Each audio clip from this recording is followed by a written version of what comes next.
Good morning, everybody. Welcome to Sports Shorts Daily. Ronnie Rance here with you alongside Tommy Christ and TK Diz today over at Tremonti's Meat and Seafood in Baton Rouge, the home of all your tailgating needs. I'm coming to you from an undisclosed location within the Louisiana Sports Hall of Fame studios, and we're presented by LeBear's Casino, where we will be tomorrow morning for Sports Shorts Radio from 10 to 12 on 104.5 ESPN Baton Rouge. Will be over there inside the Barstool Sportsbook at LeBear's. And don't forget, Thursdays, Fridays, Saturday nights, you're looking for something to do, go to the Edge Lounge. It's on the casino floor at LeBear's, a fantastic place for the grown-ups to go hang out when you're looking to not end your night after dinner.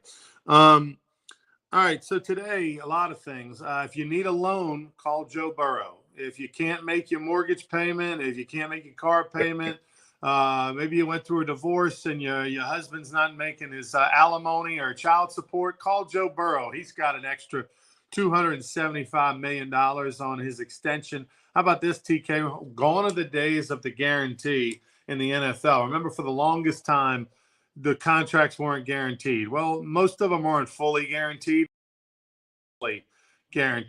Joe Burrow, $219 million guaranteed of the $275 million extension. That means when he puts pen to paper, if long as he doesn't pull an OJ, he's getting paid. And unbelievable. It's a great story. I mean, look, folks in Louisiana are super happy for him, although I don't know if he's going to come to town, but maybe once a year or something. He lives in Ohio. He's from Ohio. But what he did in 2019, the magical ride that he took all of us on, and we would have appreciated it even more, TK, had we known as fans of LSU that the world was going to shut down in March with COVID, and that was going to change our lives forever. We didn't appreciate. We didn't really quite know exactly what we were enjoying, because think about it. Middle of January, we're winning the national championship. They're at the White House a few weeks later, and all of a sudden the world shuts down. But Joe Burrow getting paid $275 million. I wonder how many relatives and friends are going to come out of the woodwork. A whole lot. He said earlier in the week he wanted to be a Cincinnati Bengal the rest of his life, and pretty much looks like that'll be the case now, as he's gotten paid and he's expected to play against the Browns in their opener this weekend. And good for Joe Burrow. So it's good to be an LSU connection person now with Kim Mulkey and Joe Burrow and Skeens and Cruz and Olivia Dunn and Angel Reese. I mean, there's a lot of money coming to the purple and gold brand. Tommy White sleeps 42,000 to sign autographs. I mean, like, the only people that with LSU ties not making money is me. So you're traveling the world, Ryan. That's it. Joe Burrow. I'm liking the Garcia's lid. Just shout out to Lou. I figure, every $1,000 worth of free food I eat at Garcia's, I have to give a couple days worth of love on the hat. All right, let's move on to last night, opening day NFL football. Jared Goff threw a touchdown. He got the first touchdown of the 2023 season. The Lions go into the fourth quarter, trailing 17-14. Dan Campbell, the former New Orleans Saints assistant coach, former Saint tight end and assistant coach, who in his third season in Detroit, who became a star last year on Hard Knocks when they covered the Detroit Lions. His team's trailing by 3 on the road, but they come from behind and win 21-20 and start the season off 1-0. What are you more surprised about, the Lions' performance or the Chiefs? Well, we talked yesterday that the Lions were a better team last year than they were the year before, and that they felt that this could be a good year for them, in particular in the NFC North, when Aaron Rodgers is not in Green Bay anymore. That division's kind of wide open, although a lot of people are high on Justin Fields with the Chicago Bears. But I think the story was the Chiefs not having Kelsey and Jones. I mean, that's 2 Pro Bowl players. That's 2 of the best players in the league at what they do.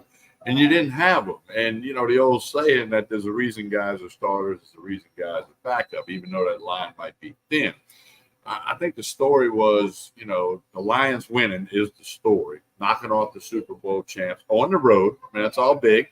And then the story is, the Chiefs. Yeah, you got Mahomes, but when you don't have one of your best offensive players, one of your best defensive players, and Chris Jones was in the suite watching the game, and I don't know how that sits with his teammates, but it's a business, and them guys look at it differently than fans do. But I think the story was the Lions getting the win and sending the message. We talked about that yesterday. If they got the win, they would send the message. Well, the message has been sent, and now the post-game comments by Campbell and the locker room after. I saw some clips of that.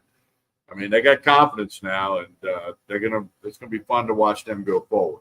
Well, the Lions were probably the best team who didn't make the playoffs last year. They were right there on the bubble. They beat the Packers to keep them out of the playoffs the last game of the year, which was Aaron Rodgers' final game as a Packer. He didn't win at home. Lions won on the road in that game. And so they felt like, I was buying the Lions last year. I thought the Lions, and again, a lot of that's when you watch Hard Knocks, which I'm doing currently with the Jets. When you watch Hard Knocks and you see behind the scenes and all that, and of course they, you get a perspective and and an appreciation, and maybe you as a fan a little bit, I like that guy. I'm pulling for that team. So some of that went into it, but they've got good pieces. They've got a veteran quarterback. They've got some outstanding special players. They've got a toughness about that head coach and that staff with some legitimate Pro Bowl coaches. That is that does have the makeup of some good things happening. And I'm glad to see for their sake, for Detroit's sake, that they were able to build on last year. They did sometimes, you have this good year and you're trending in the right direction. You think, okay, 250 days off, we'll be rolling. And it doesn't happen. Well, it did happen. And by the way, the Lions are on the Saints schedule this year in New Orleans. But the Kansas City Chiefs definitely looked neutered without Kelce. There was some juice missing from their offense. And it's going to be interesting to see, when do they get him back? What does it look like when he's back? Do they still have enough juice when he's back?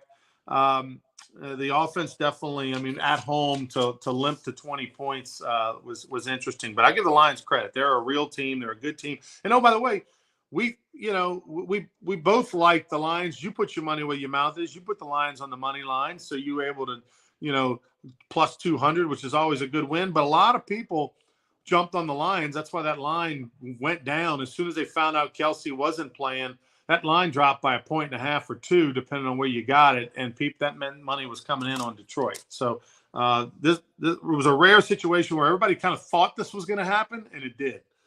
And the Lions play host to the Seahawks in week 2, and the Chiefs got to play the Jaguars. So it'll be interesting how both teams respond. Saints line is still 3 against the Titans on Sunday. Saints are still a 3-point favorite there. I'm gonna leave that one alone because I'm going to the game and I just want to be a fan. I just want to pull for the Saints. I don't care if they win ugly. I don't care if they win by 1. I don't want to go there and the Saints, kick a field goal and they win by 1 or 2 and I lose the bet and I'm upset about it. No. I want to go as a fan.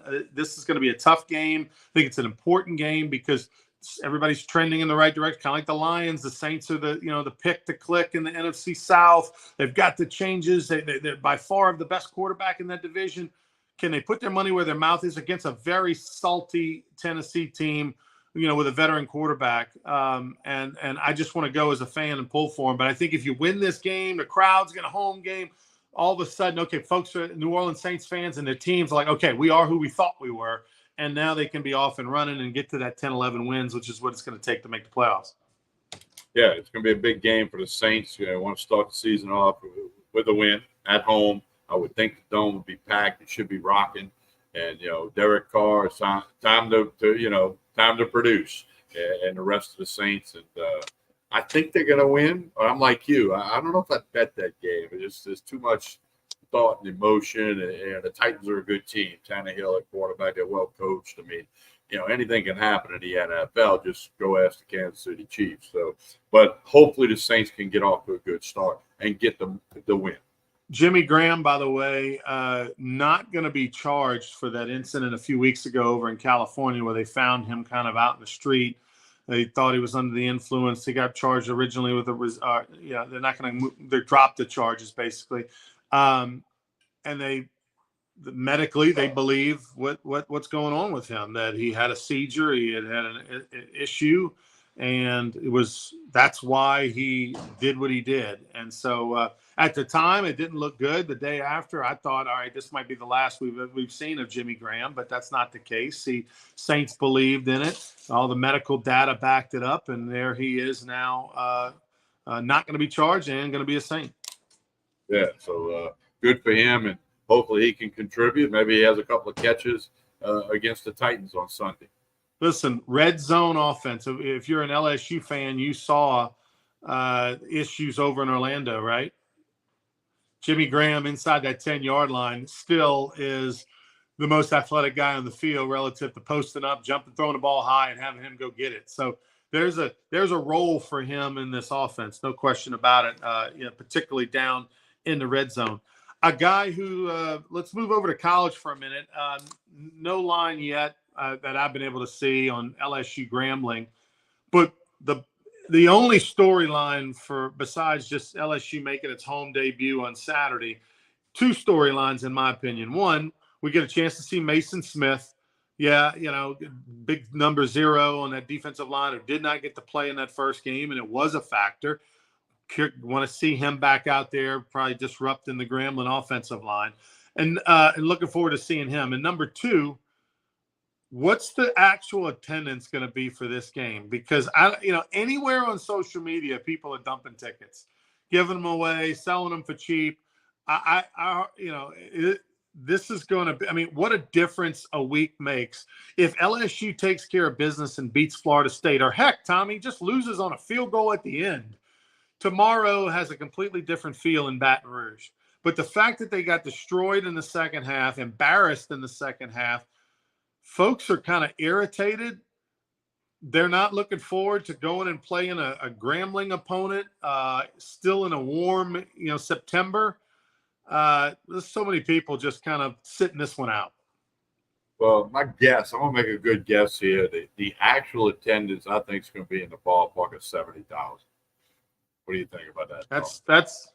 That's a good number. I mean, if I was LSU, you told me, hey, 75,000 people in a 100,000 seat stadium, I'll take it right now. I think 75 top. I think it's more like 70, and then we'll find. They won't announce it, but everybody will figure it out. But no, it's a lot of people trying to unload tickets like crazy on social media.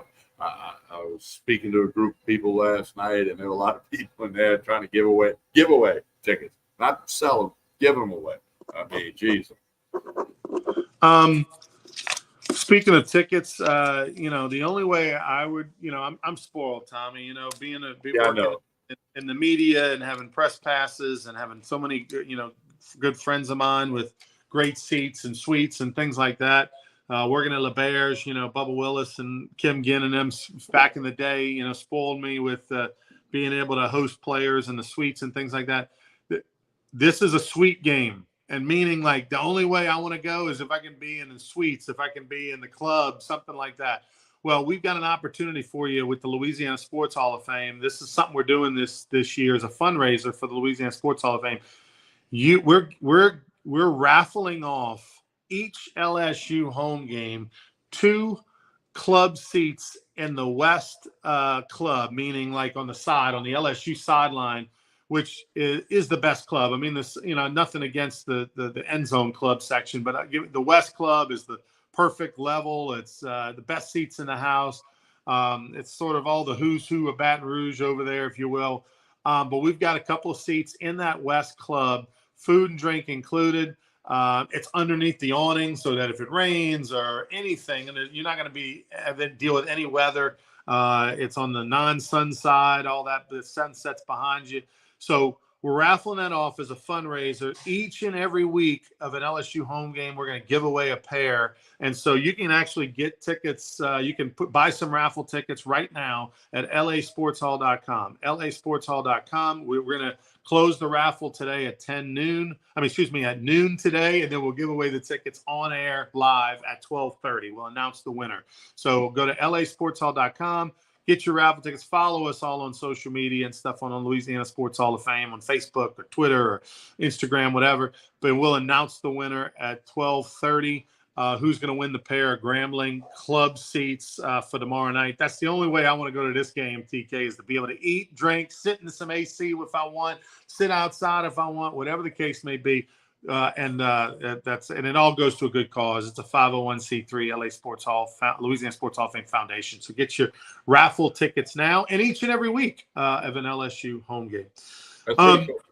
Yeah. We looking forward to that. We've already had a bunch of people take advantage of the raffle auction.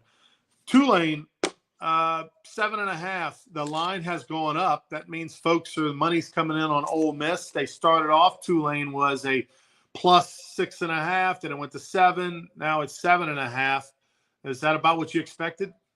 Yeah, and that's that hot number that makes you think. That's why they put it there. It's moving around a little bit based on the wagers. And, tough to read Ole Miss when they destroyed Mercer, the Mercer Bears from over in Georgia. Tulane, I'm a little bit worried about Pratt's left knee, but, they got some good football players. And Willie Fritz has proven to be a very good coach. His teams are prepared. They try not to make mistakes, and they offense, defense, special teams.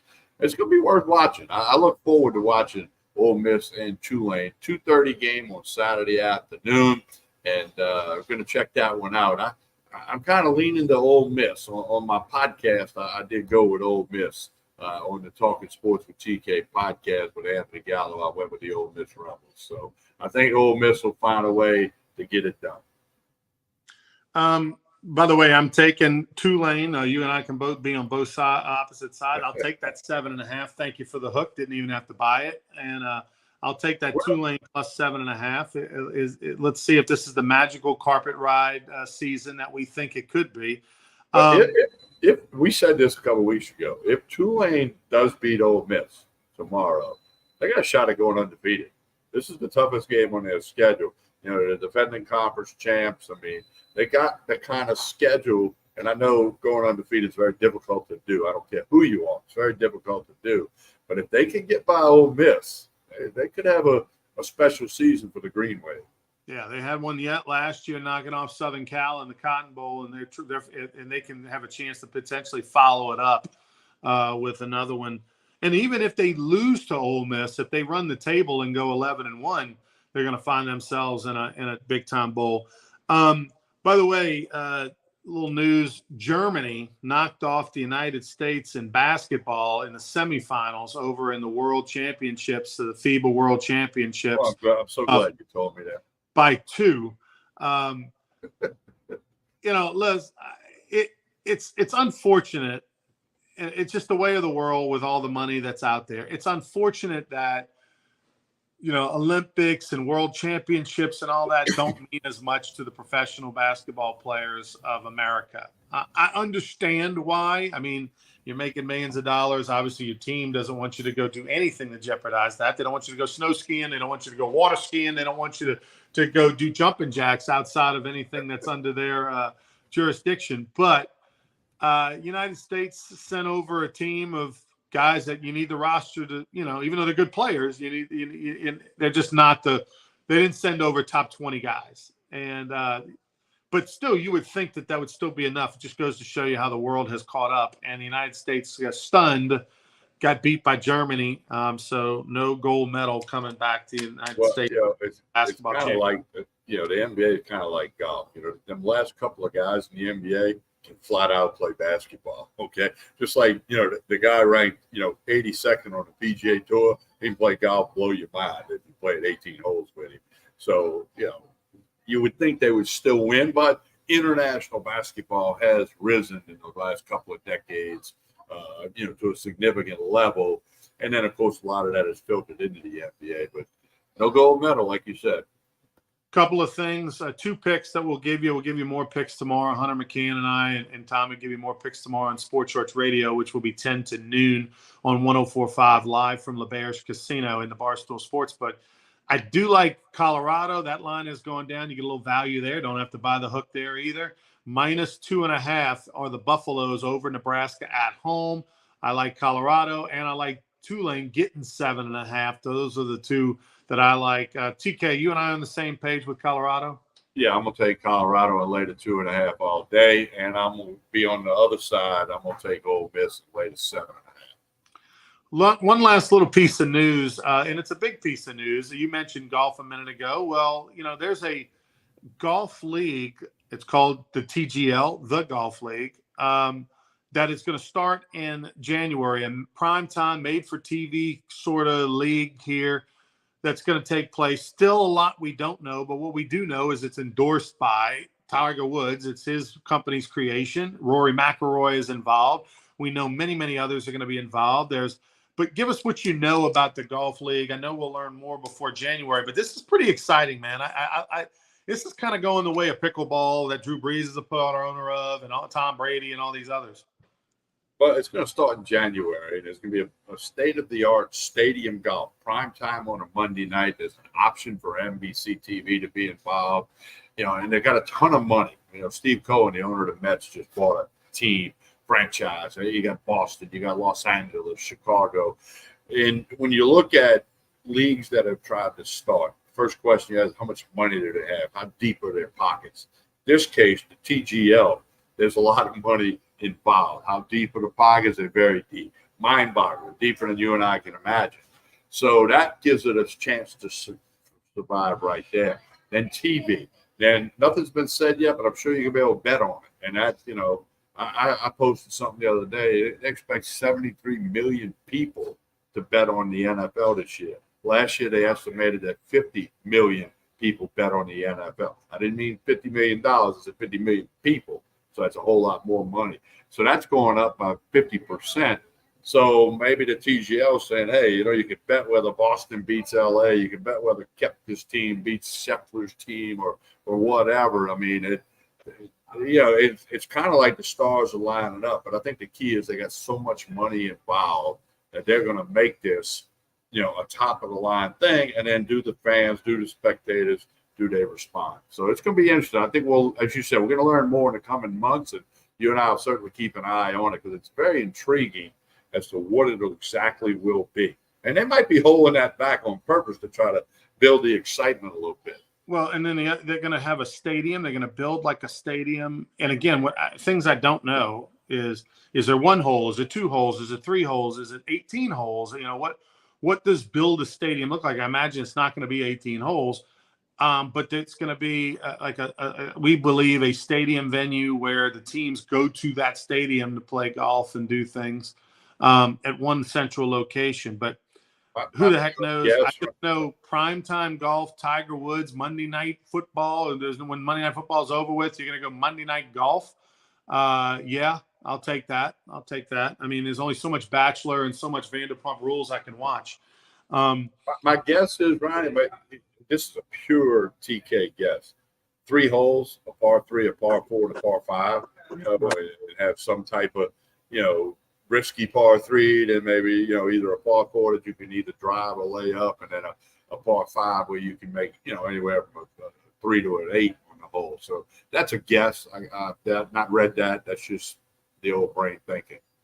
Yeah, it's really interesting. Anything that Tiger Woods gets behind, you throw in Rory and Tiger, the 2 biggest names in the world right now in golf, it's going to have a chance to be successful. And look, Monday night when football's over with, wide open. So go get it. That's the spot they're going to try to go for. TK, tell us about Tremonti's before we get out of here. Well, load up for the weekend.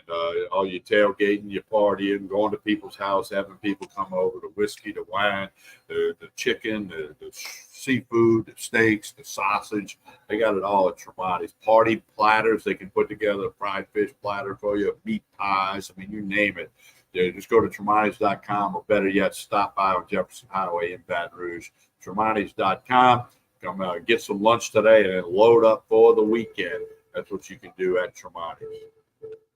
For Tommy Christ saying, I'm Ronnie Rance. If you need a loan, call Joe Burrow. I don't have his number, but I'm sure just send up a smoke signal. He'll see it.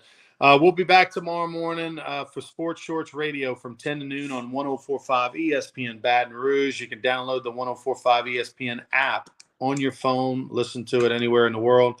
And we look forward to hearing you tomorrow. We look forward to a great lunch at the Barstool Sportsbook inside LaBerge. Until then, have a good one, everybody.